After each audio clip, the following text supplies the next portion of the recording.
Hello dear students, आपका मेरे channel home chemistry classes पर स्वागत है। आज बात करने वाले हैं फिर से जो कि आइसोमर पढ़ रहे थे उनकी नेक्स्ट टॉपिक की बात करते हैं। देखिए, आइसोमर की बातें की तो क्या बोले थे हम लोग, आइसोमर जो कि अगर किसी भी कंपाउंड में केमिकल फार्मूला सेम हो लेकिन उसकी स्ट्रक्चर या बॉन्डिंग अलग अलग हो तब क्या कहलाया था वो, जो कि आइसोमेरिज्म। और आइसोमेरिज्म की जब बातें किए तो इस तरह से लिख दे यहां पास आइसोमेरिज्म। और जब इस तरह से आइसोमेरिज्म की जब बातें किए हम लोग तो इसे दो तरह से बताए थे। एक की बातें किए थे जो कि स्ट्रक्चरल आइसोमेरिज्म और एक बात किए थे जो कि स्टीरियो आइसोमेरिज्म। स्टीरियो आइसोमेरिज्म तो हम लोग आज बात करने वाले हैं इस तरह से जो स्टीरियो आइसोमेरिज्म है इनकी यहां पास बातें करेंगे। देखिए, स्टीरियो आइसोमेरिज्म में अगर बातें करेंगे तो सबसे पहले तो जान ले आखिर स्टीरियो आइसोमेरिज्म क्या है। देखिए, स्टीरियो का मतलब क्या होता है यहां पास, स्टीरियो का मतलब होता है स्पेस। स्पेस यानी कि जो त्रिविम बोल दे यहां पास, त्रिविम, या फिर कह दे जब कंपाउंड 3D में देखे तब की बातें यहां पास। तो यहां पास क्या है, इनकी डेफिनेशन इस तरह से डेफिनेशन लिख दिए गए हैं। डेफिनेशन को देखिए एक बार। स्टीरियो आइसोमेरिज्म ऐसे यौगिक के द्वारा प्रदर्शित की जाती है जिनका स्ट्रक्चरल फार्मूला समान हो किंतु अणुओं में जो स्टीरियो पर जुड़ने वाले जो समूह हैं या फिर जो एटम है वह जो उसकी वितरण है वह अलग अलग हो, तब उसे स्टीरियो आइसोमेरिज्म कहते हैं। एग्जाम्पल की अगर बातें करें स्टीरियो आइसोमेरिज्म की, इस तरह से अगर CH, अगर यहां पास बात कर ले CH है कंपाउंड, यहां पास है अगर OH, यहां पास CH3, यहां पास हाइड्रोजन और यहां पास अगर इस तरह से ब्रोमाइड है, तब हो क्या रहे हैं यहां पास कंपाउंड्स की अगर बातें करें तो देखिए इस कंपाउंड्स में अगर दूसरे तरीके से भी लिख दे इस कंपाउंड को तो यहां पास इसे OH यहां पास लिख दे, इधर CH3 लिख दिया जाए, यहां पास Br लिख दे, यहां पास हाइड्रोजन लिख दे। इसको तो लिखा तो जा सकता है सही, और अगर इस तरह से अगर लिख दे तब इसमें चेंजेस किस पर हो रहा है, इसके केमिकल फार्मूला में चेंज हो ही नहीं रहा है और न ही इसके स्ट्रक्चर में चेंज हो रहा है। स्ट्रक्चर भी सेम है, केमिकल फार्मूला भी सेम है। देखिए यहां पर टेट्राहेड्रल और ये भी टेट्राहेड्रल स्ट्रक्चर ही बना रहा है, बट इसके जो कॉन्फिगरेशनल है, किसकी कॉन्फिगरेशनल, इस तरह से देखिए CH3 यहां पास है और एक CH3 यहां पास है, हाइड्रोजन इधर है तो एक हाइड्रोजन यहां पास है। उसकी जो विन्यास है या फिर कह दे उसके जो स्पेस है, इसमें जो एटम या फिर एटम हो या फिर इसके ग्रुप है वह डिफरेंट डिफरेंट पाया जाता है, तब इसे जो कि स्टीरियो आइसोमेरिज्म कहा जाता है। वही बातें करें स्टीरियो आइसोमेरिज्म की तो जो स्टीरियो आइसोमेरिज्म है वह दो प्रकार के होता है। एक अगर बात कर ले तो यहां पास लिख दे इसका दोनों प्रकार को। फर्स्ट नंबर की अगर बातें करें तो यहां पास हो जाता है कन्फर्मेशन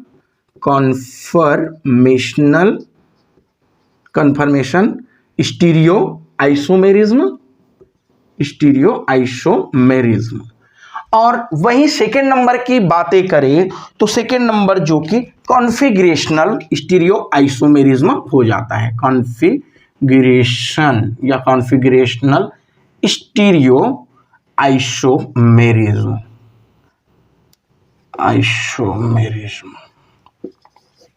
देखिए इस तरह से अगर कन्फर्मेशनल आइसोमेरिज्म की अगर बातें करें, देखिए कन्फर्मेशनल आइसोमेरिज्म इसको हिंदी में जो कि संरूपीय कहा जाता है। संरूपीय, अब संरूपीय मतलब क्या हो रहा है यहां पास, उनके जो स्ट्रक्चर है उसमें जो कि कॉन्फिगरेशनल है उस पर चेंज होने वाला है। अगर यही कॉन्फिगरेशनल की बातें करें तो इनका मतलब होता है विन्यास की बातें हो रही हैं, और इस पर जो कंपाउंड्स पढ़ने वाले हैं उस कंपाउंड में उसके जो विन्यास है कॉन्फिगरेशन इस पर चेंज होगा। और इनमें बात करें तो कॉन्फिगरेशनल में चेंज होने के साथ साथ उनकी जो बॉन्ड है उस पर भी जो कि रोटेशनल हो जाएगा। एग्जाम्पल की अगर बातें करें इस पर, या फिर देख ले यहां पर सबसे पहले तो इनकी डेफिनेशन की बात कर ले।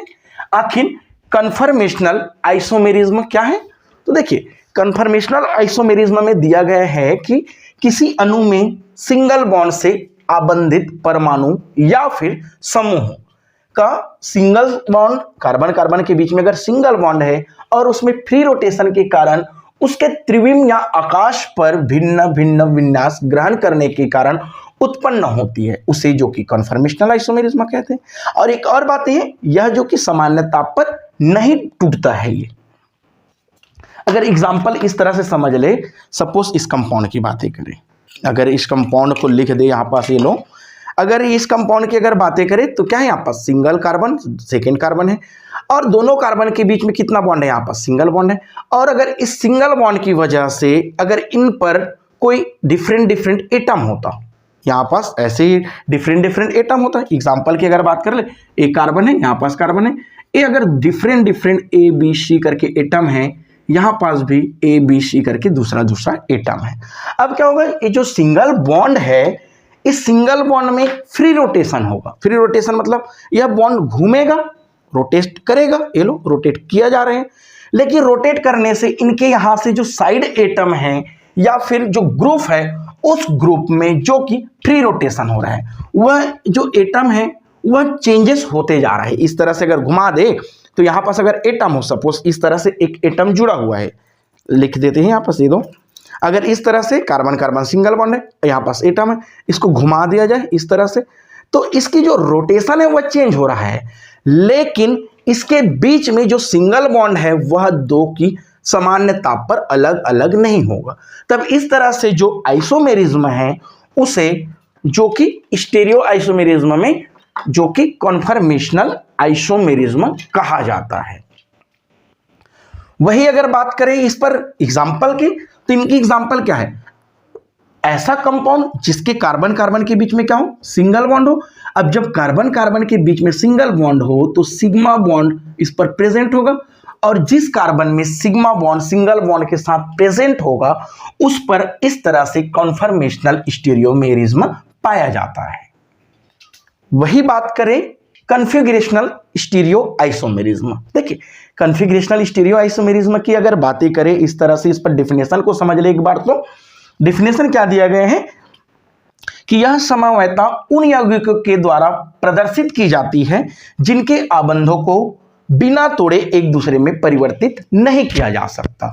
एग्जाम्पल की अगर इस पर बात कर ले तो ऐसे कंपाउंड जिसके कार्बन कार्बन के बीच में डबल बॉन्ड हो जाए, और जब डबल बॉन्ड है कार्बन कार्बन के बीच में तो एक सिग्मा बॉन्ड और एक है यहाँ पास पाई बॉन्ड, और डबल बॉन्ड हो गया है, इसका मतलब इसमें जो कॉन्फ़िगरेशनल है, इधर भी कार्बन अगर अलग अलग एटम के साथ जुड़ा हो तो उसके जो डबल बॉन्ड है उसे बिना तोड़े उसके चेंजेस स्ट्रक्चर में नहीं कर सकते हैं, तब उसे जो कि कॉन्फ़िगरेशनल आइसोमेरिज्म या विन्यास आइसोमेरिज्म कहते हैं। जैसे कि इस तरह से अगर मान लो यह कार्बन है, ये भी कार्बन है, और इस कार्बन के बीच में जो कि डबल बॉन्डेड है, और जब कार्बन के बीच में अगर डबल बॉन्डेड है तब क्या इस डबल बॉन्डेड को यहाँ पास अगर कोई एटम इस तरह से जुड़ा हुआ है, अगर ऐसे एटम जुड़ा हुआ है, तब इस एटम को जब इस तरह से घुमाएंगे तो इन दोनों में से एक को स्टेबल रख दो, चलो एक स्टेबल रख देते इनको, और इनको बस घुमा दे तो क्या घूमेगा, क्या नहीं घूमेगा, बल्कि इनके बीच में ये जो डबल बॉन्ड दिख रहा है, ये डबल बॉन्ड क्या होने वाला है, ब्रेक हो जाता है। तब इस तरह से जो आइसोमेरिज्म है उसे जो कि कॉन्फ़िगरेशनल आइसोमेरिज्म कहेंगे। देखिए, हम लोग यहां पास क्या बताए हैं, अगर इस आइसोमेरिज्म में अगर बात कर ले तो जो कॉन्फ़िगरेशनल आइसोमेरिज्म है वह जनरली दो तरह से होता है। एक जो कि होता है जिसे ऑप्टिकल आइसोमेरिज्म कहते हैं, ऑप्टिकल आइसोमेरिज्म कहा जाता है, और एक और होता है जिसे जो कि जियोमेट्रिकल आइसोमेरिज्म कहा जाता है, जियोमेट्रिकल आइसोमेरिज्म। अब ऑप्टिकल आइसोमेरिज्म की बातें करें या फिर जियोमेट्रिकल आइसोमेरिज्म की बातें करें, दोनों आइसोमेरिज्म जो कि कॉन्फ़िगरेशनल है, इसका मतलब यहां पास कार्बन और कार्बन के बीच में क्या होना चाहिए, डबल बॉन्डेड होना चाहिए। अब उसके बाद यहां से जो साइड एटम या ग्रुप जुड़े रहेगा वह इनको स्टेबल रखकर ही यहां पास घुमाया जाएगा।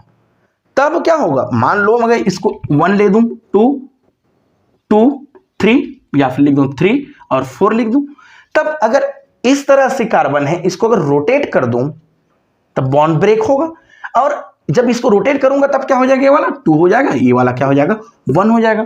तो बॉन्ड रोटेशन पाया गया, लेकिन इसकी डबल बॉन्ड है वह ब्रेक हो जाएगा। ठीक है, तब इस तरह से जो आइसोमेरिज्म है उसे कॉन्फ़िगरेशनल आइसोमेरिज्म कहा जाता है। अभी क्या बोले, कॉन्फ़िगरेशनल आइसोमेरिज्म जो कि ऑप्टिकल आइसोमेरिज्म और जियोमेट्रिकल आइसोमेरिज्म करके 2 प्रकार होते हैं। हाँ, यहां पास जो जियोमेट्रिकल आइसोमेरिज्म है इसे सिस ट्रांस आइसोमेरिज्म भी कहा जाता है। ये लो, सिस ट्रांस आइसोमेरिज्म कहा जाता है।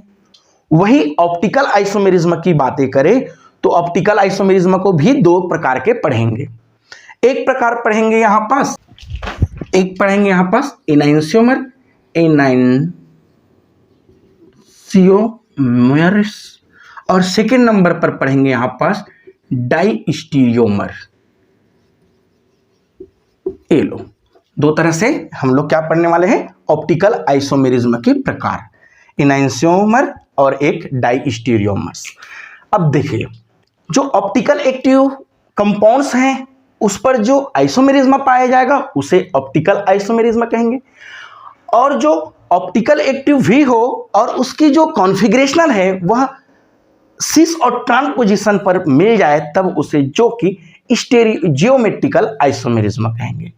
और इस तरह से हमको फाइनली पढ़ना है इस कॉन्फ़िगरेशनल आइसोमेरिज्म की ऑप्टिकल आइसोमेरिज्म और जियोमेट्रिकल आइसोमेरिज्म। ऑप्टिकल आइसोमेरिज्म के अंदर 2 पढ़ना है, और इन सब को जानने के लिए हमें कुछ पॉइंट जो कि बहुत ही जरूरी हो जाता है उनकी बातें करेंगे। इस तरह से जो कॉन्फ़िगरेशनल आइसोमेरिज्म है उसे जानने के लिए या फिर कह दे सिस ट्रांस आइसोमेरिज्म हो या ऑप्टिकल आइसोमेरिज्म हो या जियोमेट्रिकल आइसोमेरिज्म हो, चाहे एनांसियोमर हो या फिर जो कि डाइस्टीरियोमर है, उसे जानने के लिए हमको इन चारों पॉइंट को पढ़ना जरूरी हो जाता है। तो सबसे पहले है एसिमेट्री, सेकेंड नंबर पर है चिरालिटी, थर्ड नंबर पर है ऑप्टिकल एक्टिव, फोर्थ नंबर है स्टीरियोजेनिक सेंटर। तो चलिए यहां पर फर्स्ट नंबर की बात कर लें जो कि है एसिमेट्री। अब बातें करें आखिर एसिमेट्री होता क्या है।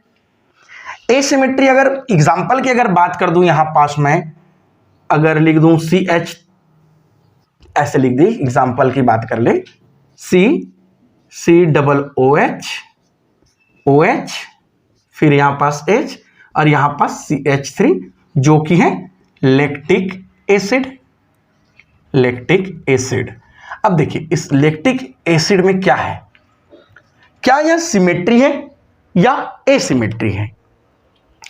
देखिए सबसे पहले तो अगर सिमेट्री की बातें करें तो सिमेट्री क्या है, अगर ऐसा कंपाउंड जो कि अगर डिवाइड करेंगे, बांटेंगे, उसको डिवाइडेड करने पर अगर 2 पार्ट्स में डिवाइड नहीं होगा तब उसे क्या बोलेंगे, एसिमेट्री।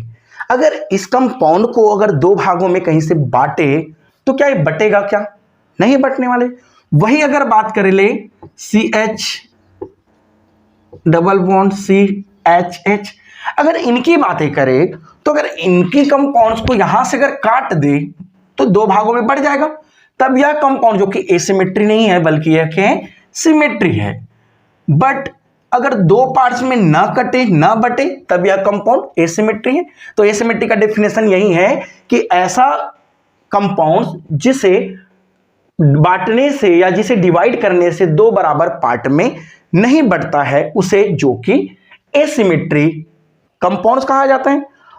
और उस पर जो सेंटर पर कार्बन होता है, इस तरह से सेंटर पर कार्बन है, जिस कार्बन की जो कॉन्फ़िगरेशनल है, कॉन्फ़िगरेशन वह कॉन्फ़िगरेशन अलग अलग एटम से हो, अलग अलग एटम से या फिर ग्रुप से हो, जिस पर कार्बन पर sp3 हाइब्रिडाइजेशन भी पाया जाता हो। यानी कि क्या बोल रहे हैं, अगर ऐसा कंपाउंड जिसके कार्बन पर sp3 हाइब्रिडाइजेशन हो या फिर कहिए जो टेट्रावेलेंसी हो और उनके जो कार्बन है उसके कार्बन पर अलग अलग एटम से उसकी कॉन्फ़िगरेशन जो कि बढ़ना हो, तब उस तरह से जो कंपाउंड में जो कार्बन है इस कार्बन को जो कि किरेल कार्बन कहा जाता है। किरेल कार्बन, ये लो किरेल कार्बन क्या है? ऐसा कंपाउंड जिसे दो इक्वल पार्ट में नहीं बांट सकते हैं, वह एसिमेट्री होता है। और एसिमेट्री के जो कार्बन है वह अलग अलग कॉन्फ़िगरेशन या एटम से अपनी कॉन्फ़िगरेशन कंप्लीट करते हैं, तब उसे चिरेल कार्बन कहते हैं। और इस तरह से जहां किरेल कार्बन पाया जाता है उसकी जो प्रॉपर्टी है उसे चिरालिटी कहा जाता है। ये लो चिरालिटी, चिरालिटी मीन्स जो कि किरेल कार्बन वाले गुण की बातें की। या फिर कह दे ऐसा कंपाउंड जो कि मिरर इमेज बनाता है, ये लो मिरर इमेज बनाता है, बट उसकी जो सुपर इम्पॉसिबल होगा, जो मिरर इमेज बनाने के बाद वह कंपाउंड सुपर इम्पॉसिबल या फिर कह दे अध्यारोपित नहीं होगा, उसे जो कि किरेलिटी कहा जाता है। एग्जाम्पल की अगर बात कर ले, अगर इस हाथ की बातें कर ले, अगर इस तरह से हमारे पास हाथ है, देखिए हाथ, और अगर इस हाथ को एक दूसरे हाथ के साथ अगर कंपैरिजन करूं तो क्या है? एक जैसी हाथ है, एक साइड क्या है यहाँ पास जो कि व्हाइट साइड है और ये क्या है हमारे साइड ब्राउन साइड है। अगर इन दोनों हाथ की अगर बातें करें तो अगर इन दोनों हाथ को अगर देखा जाए तो जैसी ये है वैसी ये भी है। इनका मतलब दोनों को दोनों क्या है? मिरर इमेज तो है, बट क्या इनको इस तरह से आपस में जोड़ेंगे तो जुड़ जाएगा क्या? क्या ये दोनों आपस में अध्यारोपित हो रहा है? नहीं हो रहा है।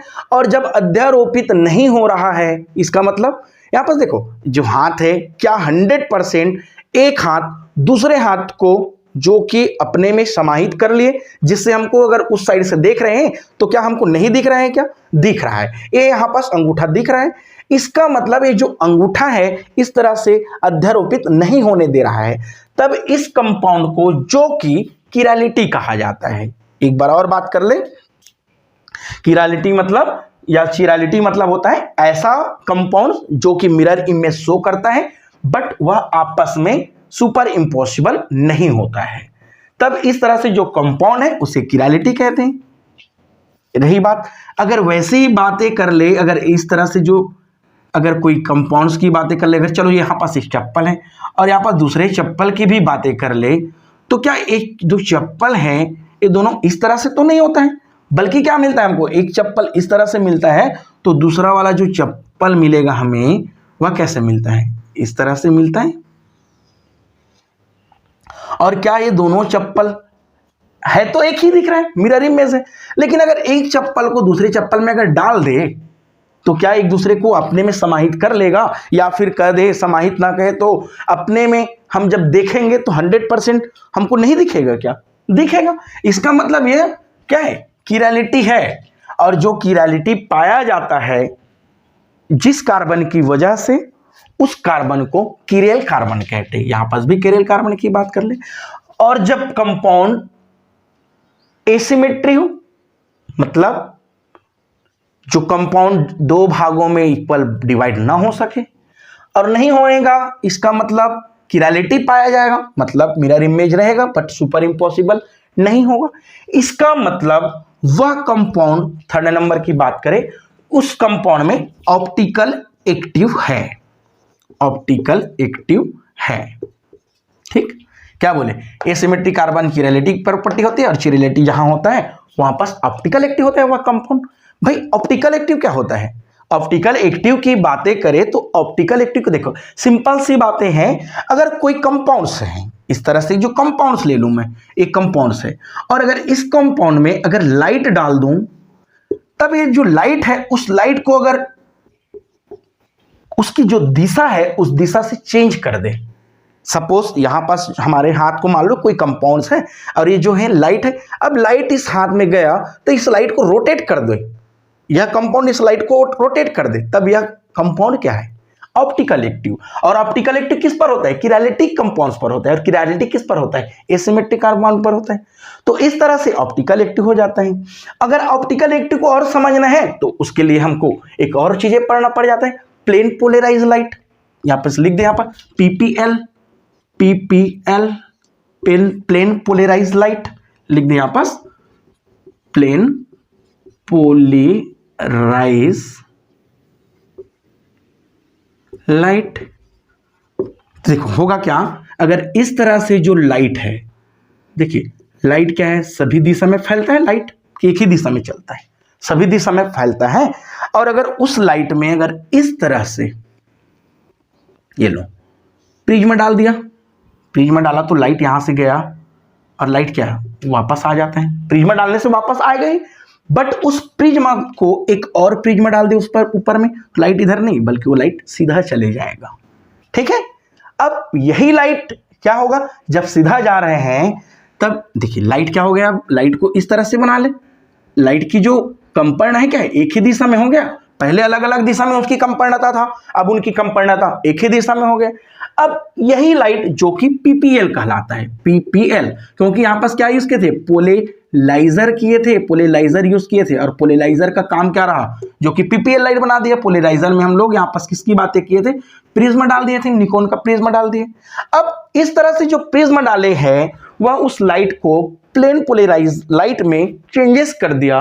अब इसी प्लेन पोलराइज में लाइट में अगर एसिमेट्रिक कंपाउंड या किरैलिटिक कंपाउंड या ऑप्टिकल एक्टिव कंपाउंड को डाल दो, ये लो यहां पास एक कंपाउंड है और वो कंपाउंड जो कि ऑप्टिकल एक्टिव है। ऑप्टिकल एक्टिव, ऑप्टिकल एक्टिव मतलब उस पर किरेल कार्बन पाया जा रहा है तभी वो ऑप्टिकल एक्टिव है। या फिर कह दे उसे दो बराबर पार्ट में डिवाइड नहीं कर सकते तभी वो क्या है, जो कि ऑप्टिकल एक्टिव है। या फिर कह दे जिस पर मिरर इमेज है बट सुपर इम्पॉसिबल नहीं है तभी वो ऑप्टिकल एक्टिव है। और ऑप्टिकल एक्टिव कंपाउंड्स में अगर पीपीएल लाइट को डाले और उस पीपीएल लाइट को क्लॉकवाइज या फिर एंटी क्लॉकवाइज दो तरह से घुमाया जा सकता है। लाइट इधर बना दो मैं, अगर इस तरह से लाइट है या तो देखिए यहां पास था, उसको इस तरह से घुमा दे या फिर उस लाइट को इस तरह से घुमा दे। ये क्या है, डेस्टो रोटेटरी, क्या डेस्टो रोटेटरी। और ये क्या किया, लियो रोटेटरी। देखिए क्लॉकवाइज घुमा दिया या फिर एंटी क्लॉकवाइज घुमा दिया, यही तो होता है optical active. What is optical active, जब किसी प्लेन पोलराइज लाइट को जो कंपाउंड है वह क्लॉकवाइज या एंटी क्लॉकवाइज रोटेट कर दे तब उस कंपाउंड को ऑप्टिकल एक्टिव कंपाउंड्स कहा जाता है। और ऑप्टिकल एक्टिव कंपाउंड में अगर डेस्टो घुमा दे तो उसको एल डी लिखते हैं और लियो घुमा दे तो इनको जो कि एल से डिनोट करते हैं। यही तो हम लोग ऑप्टिकल एक जो आइसोमेरिज्म उस पर पढ़ने वाले हैं। समझ तो आ ही गया होगा यहां तक। चलिए फोर्थ नंबर की अगर बात कर ले, यहां पास स्टेरियोजेनिक सेंटर लिख देते हैं। Fourth number stereogenic centre. देखिए स्टीरियोजेनिक सेंटर मतलब क्या होता है, सेम जैसे कि हम लोग यहाँ पर एसिमेट्री में क्या बोले थे, इस तरह से लैक्टिक एसिड के लिए थे, है ना। अगर और कोई कंपाउंड लिख दूं CH3 C ClH CH2 CH3, इनमें अगर बातें करें तो इस पर ऐसा कार्बन बताओ जो किरेल कार्बन हो। कौन सा है किरेल कार्बन, ऐसा कार्बन। किरेल कार्बन की मतलब क्या बोले थे, ऐसा कार्बन जो अलग अलग एटम से क्या हो, अपनी कॉन्फ़िगरेशन पूरा करे, अलग अलग एटम चारों में जुड़ा हो, इस तरह से लिखे थे लोग, अलग अलग एटम जुड़े रहेगा। इसकी बातें करें, कार्बन में 3 हाइड्रोजन, एटम तो सेम ही रहेगा। इस कार्बन की बात करूं, इधर तो अलग जुड़ा है, इधर अलग जुड़ा है, लेकिन यहाँ पर 2 हाइड्रोजन जुड़ गए।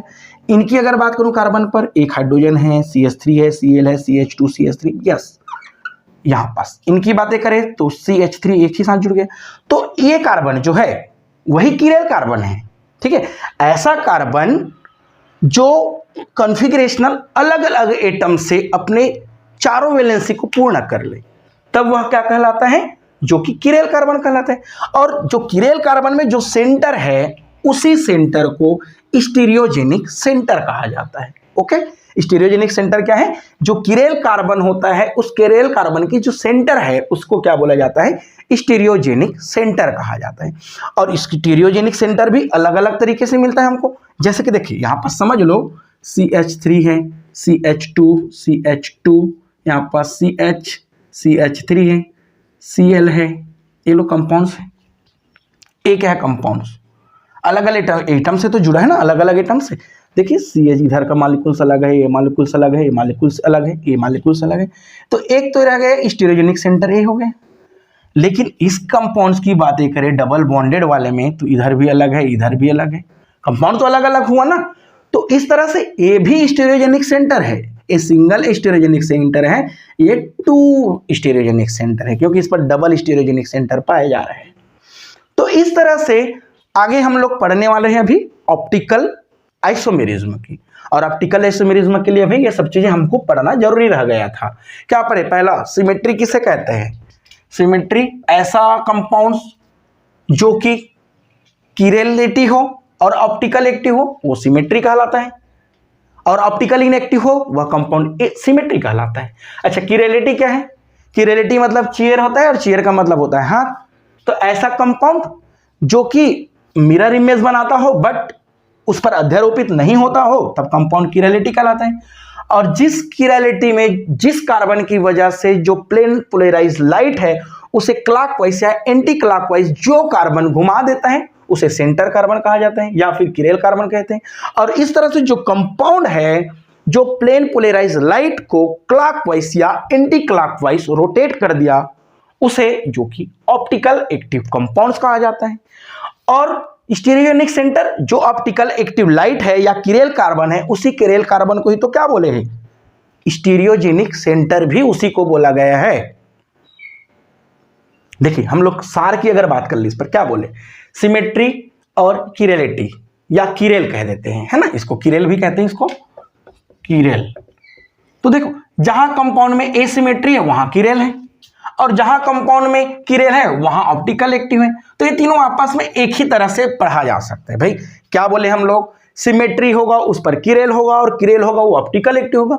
और अगर ऑप्टिकल इनएक्टिव हो तो उसमें सिमेट्री है, और एक किरेलिटी का प्रॉपर्टीज है, किरेल नहीं है बल्कि एक किरेल है। तो इस तरह से पढ़ा जा सकता है। तो चलिए हम लोग नेक्स्ट टॉपिक बात करने वाले हैं जो कि ऑप्टिकल आइसोमेरिज्म। चलिए इसको स्क्रीनशॉट ले लेंगे। मिलते हैं नेक्स्ट वीडियो के साथ। Thank you.